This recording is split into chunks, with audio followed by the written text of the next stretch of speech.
इसको सिंसियरली करना, मतलब मैं उसमें भाषण के रूप में नहीं बोल रहा था, आपको ज़िंदगी जीने के तरीका बता रहा था। तो अभी रजिस्ट्रार साहब ने अपनी बात बताई।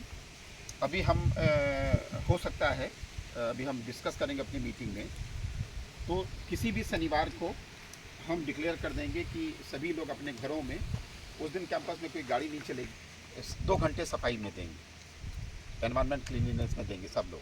सिगरेट वगैरह भी नहीं पीना है, 2 घंटे बस, सिर्फ 2 घंटे सवेरे, उसके बाद आप नॉर्मल रूटीन कर सकते हो। बच्चों को भी एक वादा करवाऊंगा कि साहब वो बोतल जैसे तैसे है उसको नहीं फेंकना है।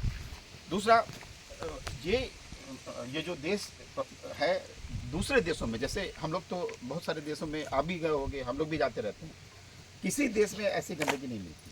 हम लोग कम से कम 22-23 देश मैंने देखा है, कहीं भी ऐसी गंदगी नहीं मिलती है। तो देश पढ़ाई के लिए भी चिंतित है। अब गंदगी इसलिए भी हो सकती है, जैसे सभी टीचर्स खड़े हैं, अगर ये अपने घरों में कूड़े साफ सुथरा करें, मान लीजिए कोई वेजिटेबल यानी सब्जी बनाने के लिए सब्जी वाला काम करता है, तो एक गमला रखें बड़ा वाला, उसमें वो डालते रहे तो खाद बन जाएगी। हम क्या सब चीज़ मिक्स कर देते हैं और बहुत सारी चीज़ें पॉलीथीन में बांध के आसानी हो जाती है। तो ये देखो पॉलीथीन, ये कहीं ना कहीं तो आपको शायद विज्ञान के बारे में मालूम नहीं है, मैं बता दूं, आप ऊर्जा जो होती है ना, एनर्जी, ये अपना रूप बदलती है। जैसे उदाहरण के तौर पे आपको लग रहा होगा ये जलाओगे, तो ये जलाओगे तो इससे कार्बन निकलेगा। ये कार्बन पोल्यूशन भी करता है, ग्रीन हाउस गैस भी खराब करता है, वो आपका विषय नहीं है इसलिए आप नहीं समझोगे, लेकिन सांस लेने में दिक्कत हो जाएगी। तो साफ सफाई, इतनी बदबू क्यों आ रही है? इसलिए इतनी बदबू आ रही है कि हमने जो नियम से काम थे वो किए नहीं। तो हमें नियम से काम करना है। सफाई एक दिन का अभियान नहीं है। 2 अक्टूबर को महात्मा गांधी की जयंती है, उस दिन हम कोई वीडियो रिकॉर्ड करके डाल देंगे, उससे दुनिया नहीं बदलती है। ये प्रयास इसलिए हो रहा है कि दुनिया बदलनी है, हमें दूसरे देशों को भी बताना है कि देखो हम तुम्हारे जैसे ही हैं। तो अगर हम ये सब नहीं सीखेंगे तो जीवन में आगे नहीं बढ़ेंगे। और ये भी रजिस्ट्रार साहब ने ठीक कहा है, 3 चीज़ें बड़ी ज़रूरी हैं, 4 चीज़ें। सब रोगों की एक दवा, सब रोगों की एक दवा, मिट्टी, पानी, धूप, हवा। ये 4 चीज़ें ही ज़िंदगी में बहुत ज़रूरी है। सब रोगों की एक दवा, मिट्टी, पानी, धूप, हवा। हवा हम खराब कर रहे हैं। धूप जो आप ले रहे हो, ये धूप सिर्फ धूप इसके लिए नहीं है, इस धूप में अल्ट्रा वायलेट रेज भी आती है। यानी कि किसी बच्चों, आपने सुना होगा, बच्चों को मालिश करके धूप में रखते हैं। जानते हो क्यों रखते हैं? क्योंकि उसके शरीर में एक केमिकल होता है, बच्चों के शरीर में सवेरे सवेरे वो आता है। वो धूप उतने ही टाइम में अगर आएगी तो बच्चे में विटामिन डी बनेगा। ठीक है, आप पूरे दिन धूप में काम करोगे कुछ नहीं होगा, लेकिन सवेरे की वो धूप जिसमें अल्ट्रा वायलेट रेज आती है, तो आपके शरीर में एक केमिकल होता है वो, यानी कि हर चीज़ प्रकृति ने, भगवान ने दी हुई है।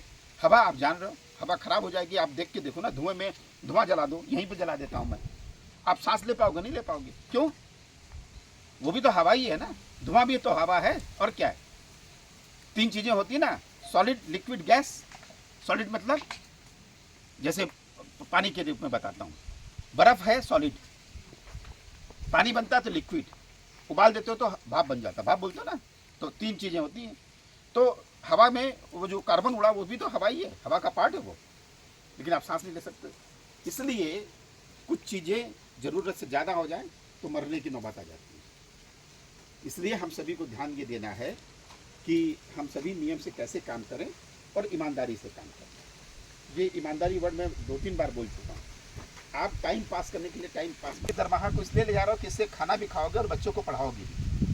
अगर आपको ये लगता है, मन से बताना कि किसी भी बहन को यहाँ ये लगता है कि क्या आप अपने बच्चों को भी यही काम करने देखना चाहते हो, ये बताओ।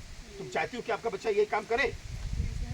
नहीं चाहते हो ना, तो फिर चाहते क्या हो? अच्छा काम करे। अच्छा काम तभी करेगा, बच्चा भी देखता है कि आप कैसे घर में रोटी लेकर आ रहे हो, वो देखेगा कि दरमाहा 10,000 आप, 12,000 आपको मिलता है और घर में आप पढ़ ही रहते हो, तो वो क्या सीखेगा आपसे? इसलिए मेरा आप सबसे निवेदन है, सबसे, टीचर से भी ये बोल रहा हूँ, ये नौकरियाँ तो आती जाती रहती हैं, हमें तो कभी इसकी चिंता ही नहीं हुई। Jobs will come and go, हमने तो बहुत सारे जॉब बदल दिए, और एक साथ 3-3 जॉब के लेटर घूमता था। अगर जो मुझे जानते हैं वो चित्रकूट वाला जानते होंगे कहानी, कि मैं विदेश का वीज़ा भी मेरा हो गया, टिकट भी आ गया, तब भी मैं लेक्चरर का जॉब देने के लिए चित्रकूट चला गया था। तो माननीय नाना जी देख के हंस रहे थे कि तुम्हारे पास ये है तो तुम आए क्यों? हमने कहा सर अपने देश में इंटरव्यू देने तो जा ही सकता हूँ। हम एक के लिए परेशान रहते हैं। मुझे ऐसा लगता है कि हम सभी को अपने व्यवहार में तब्दीली लानी पड़ेगी। ये व्यवहारिक पार्ट है। We have to inculcate this habit of cleanliness.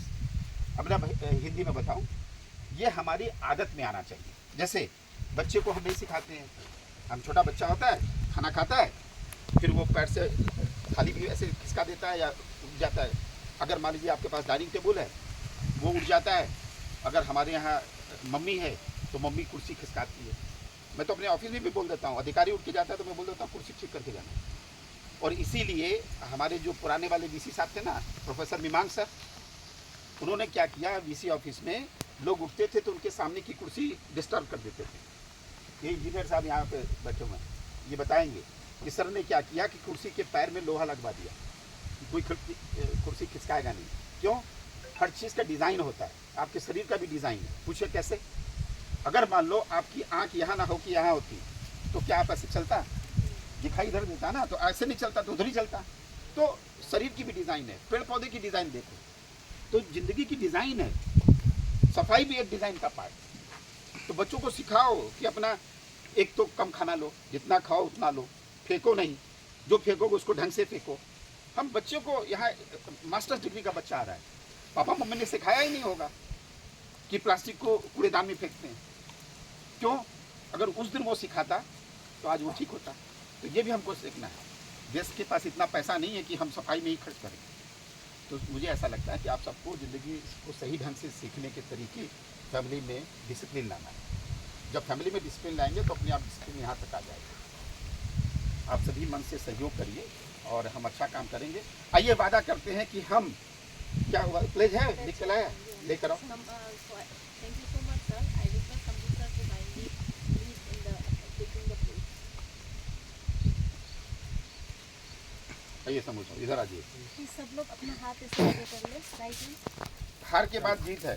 तो शंभू साहब को आज हम लोग स्वच्छता शपथ लेंगे। मैं पहले बोलूँगा और मेरे पीछे आप दोहराएंगे। महात्मा गांधी ने जिस भारत का सपना देखा था उसमें सिर्फ राजनीतिक आज़ादी ही नहीं थी बल्कि एक स्वच्छ एवं विकसित देश की कल्पना भी थी। महात्मा गांधी ने गुलामी की जंजीरों को तोड़कर माँ भारती को आजाद कराया। अब हमारा कर्तव्य है कि गंदगी को दूर करके भारत माता की सेवा करें। मैं शपथ लेता हूँ कि मैं स्वयं स्वच्छता के प्रति सजग रहूंगा और उसके लिए समय दूंगा। हर वर्ष 100 घंटे यानी हर सप्ताह 2 घंटे श्रमदान करके स्वच्छता के इस संकल्प को चरितार्थ करूंगा। मैं ना गंदगी करूंगा, न किसी और को करने दूंगा। सबसे पहले मैं स्वयं से, मेरे परिवार से, मेरे मोहल्ले से, मेरे गांव से एवं मेरे कार्यस्थल से शुरुआत करूंगा। मैं ये मानता हूँ कि दुनिया के जो भी देश स्वच्छ देखते हैं उसका कारण यह है कि वहाँ के नागरिक गंदगी नहीं करते और ना ही होने देते हैं।